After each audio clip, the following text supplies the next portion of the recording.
hello với đi hay anh truyền ba anh production đang là zaithiam thiểm đậu vậy cả của Biakhmingthanga ai cái tin lậu đậu mày là tiểu đó lậu một cái tiền lậu tiểu đó lậu mày với là rawn thla nạp tu cả ai rồi là cái đó na chuan ai còn là cái giai đoạn này nào khác cái ngay chụp hình đó tu đặt lá cái gì rằng em biết cái sản tu cái nó sẽ là gì thật lui làm bằng cái này xin là cái sắc qual zela cái thằng zela klem cái còn đã đó na thì thằng top in lâu support cái base này no tu nak kan hazir like claim kan vlog vel sin do ni kan hazir chok maya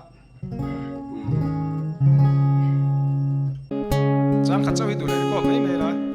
dro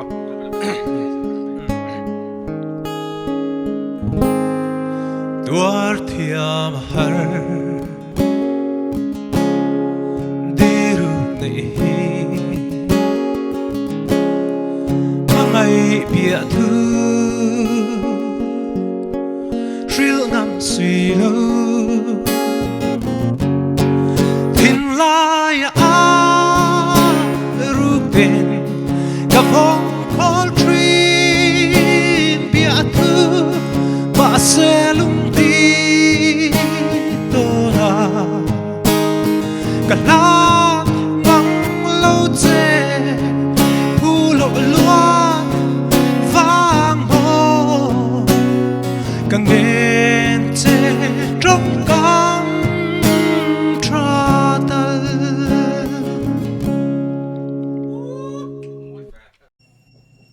thì kan đã đôi là chúng ta sẽ giàu xin na với các gì mà dễ là đi thu hi nị chu cái này thiểm mình tụi ngay là chuan tụi nó ngay cả kan dam chan si ba la pusi ban sang la kan dam chan kha kan han ti le chin do na moi ber kan thang do ni ta som ver kan sa chi danga bela hian atlem bera la som kan sa chi danga chu ta moi ber chu kan final do ni hi moi khop maya ale zero zur boka mai ka chun te lek che lo mai le ang ke na hi moi me le na hi ni me lo ni an zaithiam mai chu cũng sống phải có trang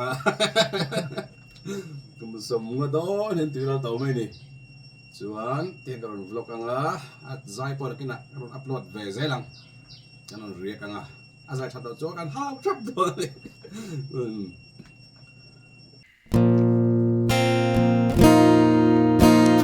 Eng do nang mo mana kwa nu ya Shring nun hi aduan lai ka Shai leng om lei dung at u lim ni Shring nun hi lâu duan lei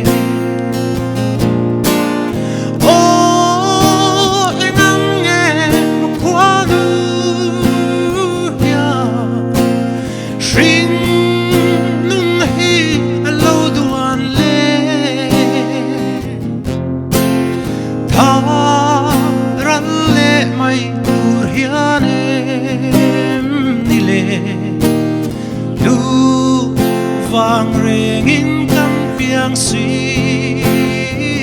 lo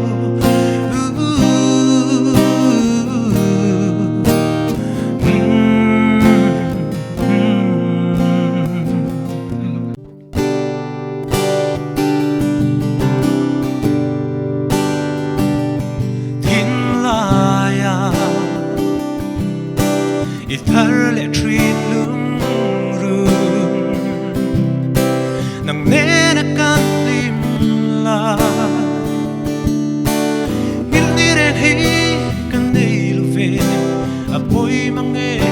nang nen kan lo in ton ke ka tan ya qua tua lu ti a rem si lo mo len dun hi zaithiam har isun le ngai ka chan hi thiên lai na nghe izun le ngai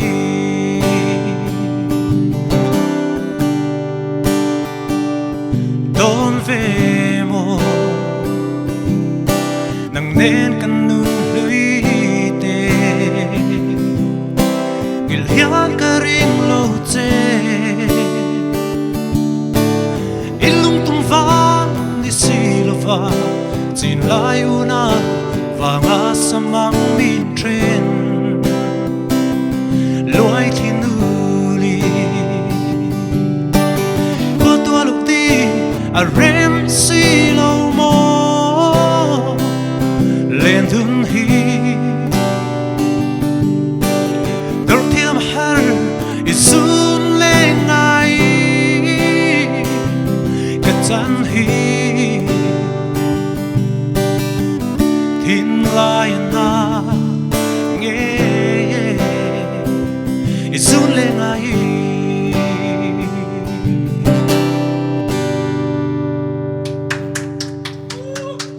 Avalung le thla ka